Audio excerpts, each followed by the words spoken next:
Hello, it's Keith here, and this is lesson 3 of the Yquest series of 650 assembly programming tutorials. We're going to be looking at the Atari Lynx here, you can see it just here, and we're going to be looking at the platform-specific code that made up this version of the game. Now, the Lynx, it has a really nice screen and a beautifully fast process here. This is all just software sprites, and it's still blisteringly faster, and I've had to slow it down to get it playable. The problem the Lynx has, though, is it's got a teeny little screen, and so I've actually had to change the sprites a little bit. The sprite data is still basically the same, but like I did with Grime, I'm actually skipping 2 of the lines. So instead of the sprites being 8x8, they're actually 8x6, and that's made the play area just a little bit more manageable. It's meant I've been able to use the same font, but I did need to tweak a few of the sprites just to make them clearer. The circle of the Y was broken otherwise. But we're going to have a look at the code that makes up this game, and we're going to see it today. Let's go over to the code and let's have a look. Okay. So here's the code. If you've seen the BBC episode, you're going to see a lot of stuff you recognise. The things that are different are really just related to this platform, and we're going to discuss it all today.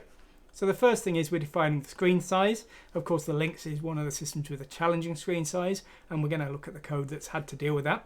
We're defining user RAM. This is the game variables, and we're loading it at B000. The screen's at C000, so we're moving it just a little bit out of the way there. Our code here is starting here with a header. And then here's our initialization code. I've used a slightly longer initialization code here because I had a user on my forum that suggests that my initialization was inadequate, and I'm sure it was. So we're using a bit more this time, hopefully to properly initialize the graphics hardware a bit better on the Lynx. But anyway, I don't have hardware to test on, but even if it doesn't work, it's certainly not causing any problems. So we've got that there. And we're defining a palette. We're using a proper native format palette now. We're not doing any conversion. Often I use this common palette format for my other tutorials. This time we're using a hardware native format, and I've actually added that to Yquest Sprite Editor. That's another thing that this project is resulting in. There's now, as well as the common format that I use, the green, red, blue, we've now also got the native format for each system as I'm writing this example. So hopefully that's another benefit of Yquest. So here we're transferring the palette into video memory here. And then we're clearing the variables of the game. Now we're using CLDIR. That is in basic functions here. You can see it just here. And that is zeroing all of the memory here, so that our game starts with a clear starting position. We're then initializing the game for a new round. We're setting the lives to 3, zeroing the level, turning off the sound, clearing the screen, things like that. And then we're going to show the title picture to the screen. Now the title picture does vary depending on the system we're working on. Where is it? Here it is. So we're using this teeny tiny little version here for our teeny tiny little screen. That's what we're going to have to do for the Lynx. Now we're using the source here. We're then using the sprite routine here. This is calculating the memory address of the sprite. Now we're then converting our X and Y tile position to a memory location.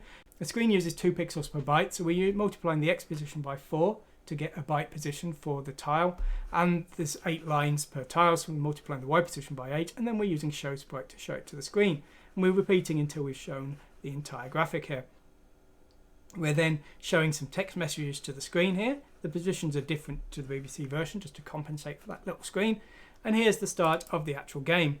We're waiting for fire, clearing the screen, resetting the player, and initializing the level with the definitions of the first level here. We're then going to loop, and we're going to try and read in and get the key presses. So the key presses will be stored in X here, and we're going to loop 255 times, and even that's not enough. We've got another loop to slow the game down more later because the Lynx is very fast.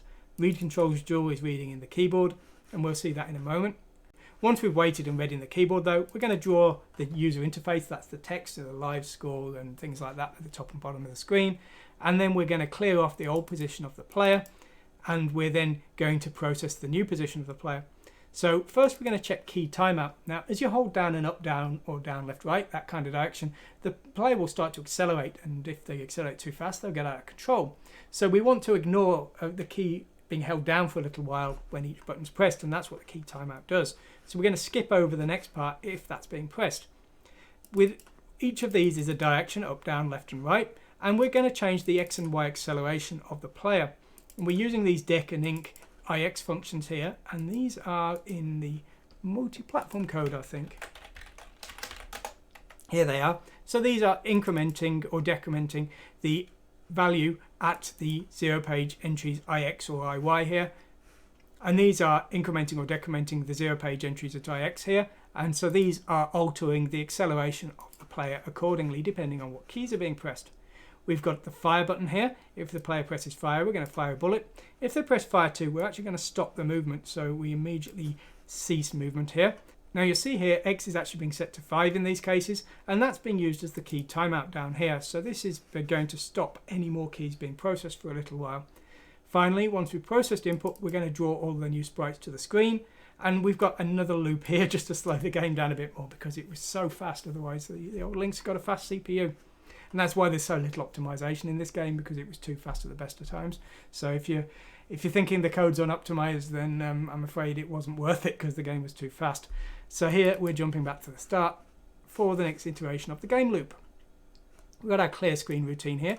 The screen's at C000 and it's about 1FE0 in size, so that's clearing that out. This is printing a character to the screen.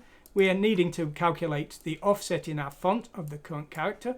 So there's 32 bytes per character here, and so we're adding that in. And then we're calculating the X and Y position into a byte position. There's 4 bytes per character in width, and there's 8 lines in height, so we're calculating that. Blank sprite will remove a sprite that the object is being pointed to with IX here. If the object has a collision of 255 or more, then it's not an in-use object, so we're just ignoring that, but otherwise we're clearing it. And we're using the space of our font to do that. Get sprite address will calculate the memory address within our processor memory of the sprite being shown to the screen. Of course, they're all software sprites. Each sprite is 32 bytes, so we're multiplying up here, and we're also having to add the sprite frame. Now, the sprite banks are 512 bytes each, and there's 4 in total for the frames of animation, so we're just adding that in as well. But once we get to this point here, we've calculated the address of the tile number that we want to show to the screen. Do get sprite object will get the X and Y position and the sprite number from the IX entry. So what you do is you point IX to an object like the player object or a bullet, and then you run this routine and it will show it based on the position of that object. Show sprite is our sort of main one that we can jump to show sprites at any other time. So that's used by the title screen and also by the font and things.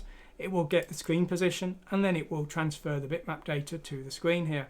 Now you'll probably recognize this because it's basically based on the simple series. One thing that's just changed though is we're now skipping 2 lines of our sprite here. The sprites in memory are 8 lines tall, but I'm scaling them down to 6.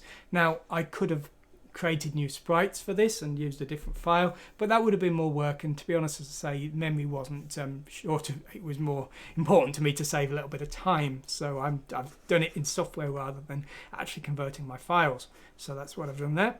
Now here's our get screen pos routine. This will calculate the memory address. This is exactly the same as it was in the simple series, so please go and take a look at that if you want to see that. Our joystick reading routine here is also the same as in the simple series. We're reading in from this memory address here. We've got to wait for a fire routine here, and that will wait for the fire button to be pressed down and then released. And while that's happening, we're just generating random numbers here, and that will keep the random seed nice and random. Here we're using our font. You can see the font is the same as the MSX version. Because we're software scaling it, it doesn't need to be any different. We've got 4 banks of sprites here. They aren't the same as the MSX because I had to make a few tweaks to fix the fact some of the lines were being skipped just to keep everything looking good. And then finally we've got our palette here, and that's really all it takes to make this version of the game. The code, converting the game to each system actually is very fast. Generally speaking, depending on the system, it will take something like an hour to 2 hours to convert to a new system. So the multi-platform code has really helped out here. So as I say, it's quite good to create code in this way with split out into 2 chunks, a common part and a platform specific part, especially if you're going to convert that game later on. But as I say, it's all about trying to limit the number of places that the code's going to need to be different. The sprite routine being used for the fonts, the tiles and the gameplay, for example, meant that it was only one graphics routine I really needed to change to convert to a new system. Anyway though, that's all I'm going to be covering today. We'll be back with another 6502 system next time.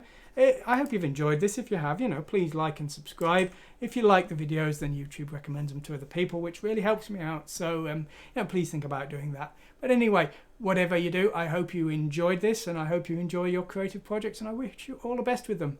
Thanks for watching today, and goodbye.